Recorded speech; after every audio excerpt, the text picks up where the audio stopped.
Alhamdulillah. Wassalatu wassalamu ala rasulillah. Sayyidina wa maulana Muhammad ibn Abdillah. Wa ala alihi wa sahbihi wa man tabi'ahu wa mawalah. Ashhadu an la ilaha illallah wahdahu la sharika lah. Wa ashhadu anna sayyidana Muhammadan abduhu wa rasuluhu la nabiyya ba'dah. Allahumma salli ala sayyidina Muhammadin an-nabiyil ummi wa ala alihi wa sahbihi wa barik wa sallim. Qala Allah Ta'ala fil Qur'anil azim wa huwa asdaqul qailin. A'udzu billahi minasy syaithanir rajim. Ya ayyuhalladzina amanu taqullaha haqqa tuqatih wa la tamutunna illa wa antum muslimun. وقال تعالى في آية أخرى يا أيها الذين آمنوا اتقوا الله وقولوا قولا سديدا يصلح لكم أعمالكم ويغفر لكم ذنوبكم ومن يطع الله ورسوله فقد فاز فوزا عظيما عباد الله أوصيكم ونفسي بتقوى الله وطاعته فقد فاز المتقون. Wa kana mulkuhu 400 sanah. Begitu disebutkan dalam kitab sejarah. Wa kana mulkuhu 400 sanah. Dia berkuasa 400 tahun lamanya. Penguasa tunggal syarqan wa gharban. Dari mulai belahan timur dunia sampai ke barat. Tunduk dalam kekuasaannya. Lalu kemudian datanglah Nabi penyeru kepada tauhid menghadap penguasa yang hebat, raja segala raja di atas dunia. Menyembahlah kepada Allah. Lalu apa jawabnya? Dengan sombong dan angkuh dia berkata, Arabbun ghairi. Arabbun ghairi. Adakah Tuhan lain selain aku? Adakah yang lebih berkuasa di dunia ini selain aku? 400 tahun membuat dia merasa bahwa dia Tuhan. Sampai-sampai keluar dari mulutnya, Arabbun ghairi. Adakah Tuhan selain aku? Lalu kemudian apa yang terjadi? Allah subhanahu wa ta'ala mengirimkan ba'udah. Dalam Al-Quran Allah mengatakan tidak malu menciptakan ba'udah, nyamuk. Inna Allah la yastahi ayyadriba masalam ma ba'udah. Allah tidak malu menciptakan seekor nyamuk. Wa ma fauqaha. Lebih kecil daripada nyamuk. Apa yang terjadi? Nyamuk itu masuk ke dalam lubang hidungnya. Terus ke dalam batang hidungnya. Sampai ke otaknya. Dan nyamuk itu pun menggigit otak di kepalanya. Lalu kemudian dia mengambil martel memukul-mukul kepalanya. Sampai orang-orang di sekelilingnya menyangka dia gila. Sampai dia habis usaha. Makin sakit. Tak dapat dirasakan. Tak dapat diceritakan. Tak dapat diungkapkan bagaimana rasanya. Dan akhirnya dia pun mati. Dicatat dalam sejarah. Dia bernama Namruz. Begitu Allah bercerita tentang orang-orang angkuh dan sombong. Dia tidak mati disambar petir. Dia tidak mati ditimpa batu besar. Dia tidak mati karena sesuatu yang hebat. Tapi dia mati karena makhluk yang hina. Yang kita pun dapat membunuhnya dalam satu kali tepukan. Berpuluh nyawa nyamuk akan mati. Tapi begitu Allah Ta'ala ingin menunjukkan kesombongan, keangkuhan orang-orang yang merasa dirinya Tuhan. Jawabannya adalah kuasa Allah Subhanahu wa Ta'ala. Hari berganti musim berubah. Dunia ini diisi oleh orang-orang yang angkuh dan sombong. Selesaikah dunia dengan matinya Namruz? Tidak. Lahir lagi generasi yang lebih canggih daripada Namruz. Lebih kejam daripada Namruz. Apa yang dia lakukan? Yuzabbihuna abna'ahum wa yastahyuna nisa'ahum. Lebih sadis daripada Namruz. Anak laki-laki disembelih hidup-hidup. Anak perempuan dibiarkan karena tidak melawan. Anak laki-laki yang dia nampak dalam mimpinya akan menarik mahkota kekuasaannya. Anak perempuan dibiarkan melahirkan. Sampai pada akhirnya ketika dia berkata dengan lantang, kalimat berbeda, substansi makna yang sama. Ana rabbukumul a'la. Ana, aku, rabbukum, Tuhan kamu, a'la, yang paling tinggi. Ternyata kekuasaan boleh bisa merubah makhluk merasa menjadi khalik.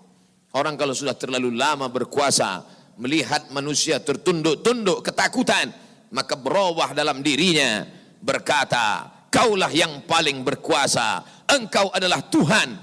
Itu pernah terjadi pada Namruz dan menular kepada Parau. Al-Quran menyebut dia Fir'aun. Ana, aku, Rabbukumul a'la, Tuhan kamu yang paling tinggi. Bagaimana cara Allah mematikan Fir'aun? Diceritakan dalam Al-Quran.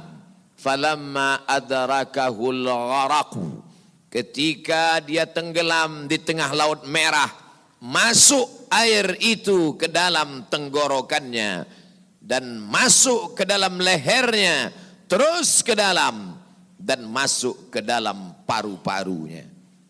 Sebodoh-bodoh anak kecil tidak akan ada air masuk ke dalam paru-parunya. Anak kecil yang belajar minum, kalau sampai air masuk ke dalam saluran nafasnya, dia pasti akan tersedak. Tersedak adalah kuasa Allah. Kenapa?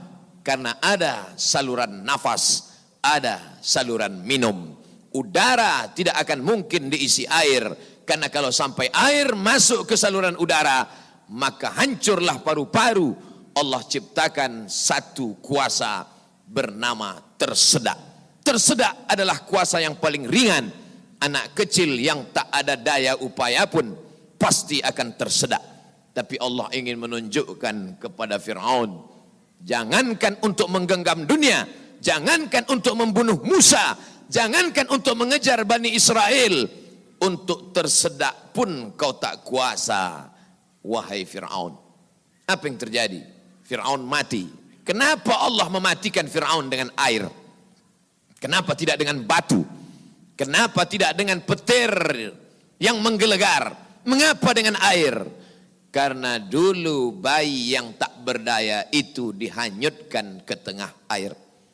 Wa auhayna ila ummi Musa, kami wahyukan, kami ilhamkan, kami bisikkan ke hati ibu Musa, an ardi'ihi, susukan anakmu. Fa in khifti alaihi, kalau kau takut anakmu ini akan disembelih Fir'aun, fa alqihi fil yammi, hanyutkan dia ke sungai.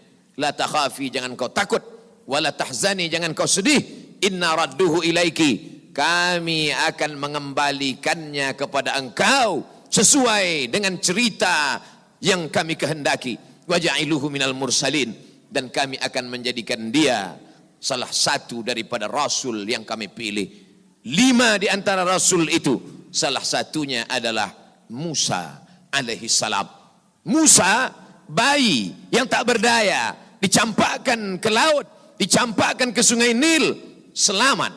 Bayi yang tak dapat berenang, bayi yang tak ada kuasa, bayi yang tak ada daya upaya, selamat di atas air. Tapi penguasa, raja di atas raja, segalanya bukti-bukti kuasanya sampai hari ini menjadi bukti. Satu di antara 7 keajaiban dunia adalah piramid yang dibangun oleh Fir'aun. Tapi ternyata air yang dulu menyelamatkan bayi Musa, air yang sama menenggelamkan Fir'aun yang amat sangat berkuasa. Sekali lagi Allah ingin bercerita kepada manusia bahwa mudah bagi Allah melenyapkan makhluk-makhluk yang sombong, yang merasa diri gagah perkasa, manusia yang terkena penyakit amnesia, terlupa bahwa dia hanyalah makhluk, paru-parunya ciptaan Allah, udaranya titipan Allah, hembusan nafasnya dan tarikannya semua atas kuasa Allah. Mestinya dia berkata, la haula wa la quwata illa billah. Berakhir episode Fir'aun. Selesaikah dunia? Tidak. Muncul lagi mereka yang sombong-sombong. Macam-macam nama sejarah mencatat. Abu Lahab dengan bangganya berkata, sebelum Abu Lahab datang lagi seorang pria perkasa dengan tentara bergajahnya bernama Abrahah. Dia ingin memindahkan Ka'bah karena baginya bisnis di Makkah harus dialihkan. Nun jauh di Yaman berseberangan dengan Laut Merah menyeberang ke Afrika. Maka ini Ka'bah harus dihancurkan. Dia bawa pasukan bala tentara. Sampai akhirnya pasukan gajah tidak ingin bergerak. Gajah makhluk Allah, binatang, tahu mengenal Allah Subhanahu wa ta'ala. Dia paksa gajah itu berdiri dengan pawang-pawangnya. Akhirnya gajah itu berjalan karena amat sangat terpaksa dan di bawah tekanan. Sampai akhirnya apa yang terjadi? Datang Abdul Muttalib membawa kunci Ka'bah. Dia serahkan kepada Allah. Dia katakan di depan pintu Ka'bah, inna lihadzal baiti rabban yahmi. Sesungguhnya Ka'bah ini ada Rabb, ada Allah yang menjaga dan memeliharanya. Bukan aku yang menjaganya, kuserahkan kepada penjaganya. Inna lihadzal baiti rabban yahmi. Sesungguhnya Ka'bah ini ada penjaganya, kuserahkan dia kepada engkau ya Allah. Apa yang terjadi? Fa'arsalna alaihim tayran ababil.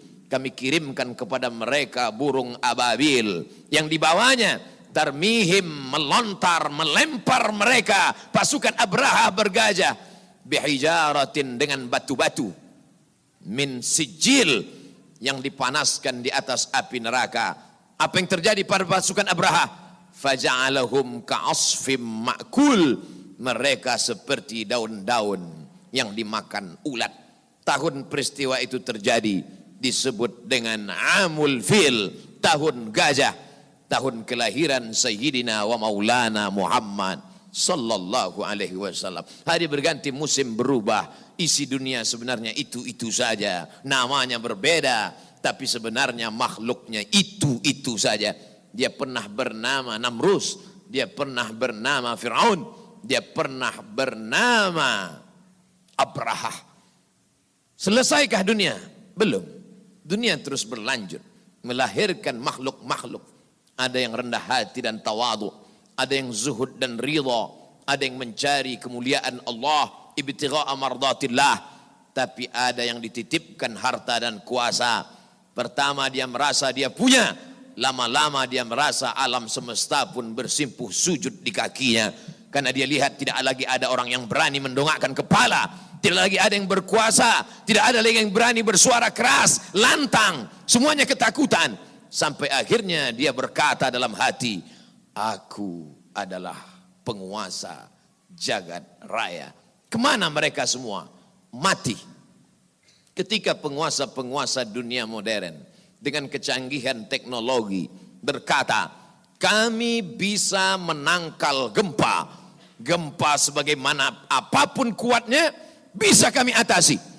Ternyata begitu ujian Allah itu datang, bangunan yang mereka bangun porak-poranda, hancur berkeping.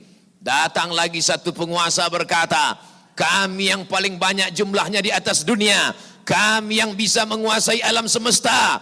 Mana itu Tuhan? Mereka tak pernah mengenal Tuhan, karena mereka adalah komunis, karena mereka adalah ateis. Bagi mereka agama itu hanyalah candu.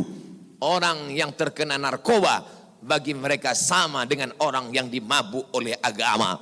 Karena bagi mereka agama ini hanya opium saja. Manusia yang stres, manusia yang depresi, lalu dia menjalankan agama. Agama bertentangan dengan komunis, agama bertentangan dengan keyakinan ateis. A tidak, T Tuhan, is keyakinan ateis, keyakinan yang meyakini tidak ada Tuhan. Mana itu Tuhan? Tidakkah kita melihat ucapan mereka sama seperti ucapan Fir'aun, yang keluar dari mulut mereka sama seperti yang keluar dari mulut Namrus? Mana kuasa Allah? Allah mengirimkan bakteri-bakteri kecil, kuasa itu pun roboh, hancur berkeping. Barakallahu li wa lakum fil Qur'anil azim. Wa nafa'ani wa iyyakum bima fihi minal ayati wa dzikril hakim. Wa taqabbala minni wa minkum tilawatahu. Innahu huwal ghafurur rahim. اللهم صل على سيدنا محمد وعلى آل سيدنا محمد.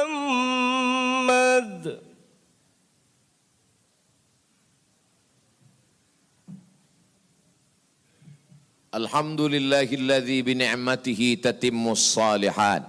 Wassalatu wassalamu ala sayyidis sadat wa ala alihi wa ashabihi ahlil fadaili wal karamat.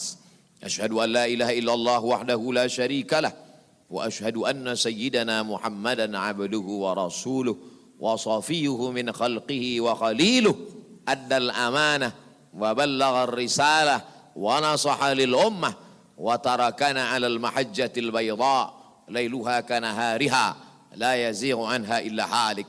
Qala Allah Ta'ala fil Qur'anil azim wa huwa asdaqul qailin. A'udzu billahi minasy syaithanir rajim. Bismillahirrahmanirrahim. Wal 'ashr. Innal insana lafi khusr illa alladziina amanu wa 'amilus shalihat wa tawashaw bil haqq wa tawashaw bis sabr. Wa qala ta'ala fi ayatin ukhra. Inna Allaha wa malaikatahu yusalluna 'alan nabi ya ayyuhalladzina amanu sallu 'alaihi wa sallimu taslima. Allahumma ighfir lil muslimina wal muslimat wal mu'minina wal mu'minat al ahya'i minhum wal amwat bi rahmatika ya arhamar rahimin. Allahumma a'izzal islam wal muslimin wa akhdhulil kafarata wal musyrikin ودمر أعداءك أعداء الدين.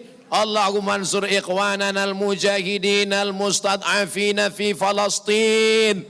اللهم انصر إخواننا المستضعفين في أيغور. اللهم انصر إخواننا المجاهدين المستضعفين في كل مكان من مشارق الأرض إلى مغاربها. اللهم انصرنا على القوم الكافرين. اللهم انصرنا على القوم المنافقين. اللهم انصرنا على القوم الظالمين. اللهم انصرنا على القوم الفاسقين. لا تدع لنا في مقامنا هذا وفي ساعتنا هذه ذنبا إلا غفرته ولا هما إلا فرجته ولا دينا إلا قضيته ولا مسافرا إلا وصلته ولا مريضا إلا شفيته ولا حاجة من حوائج الدنيا والآخرة لك رضا ولنا فيها صلاح إلا قضيتها ويسرتها يا أكرم الأكرمين. عباد الله أوصيكم ونفسي بتقوى الله وطاعته فقد فاز المتقون. إن الله يأمر بالعدل والإحسان وإيتاء ذي القربى وينهى عن الفحشاء والمنكر والبغي يعظكم لعلكم تذكرون.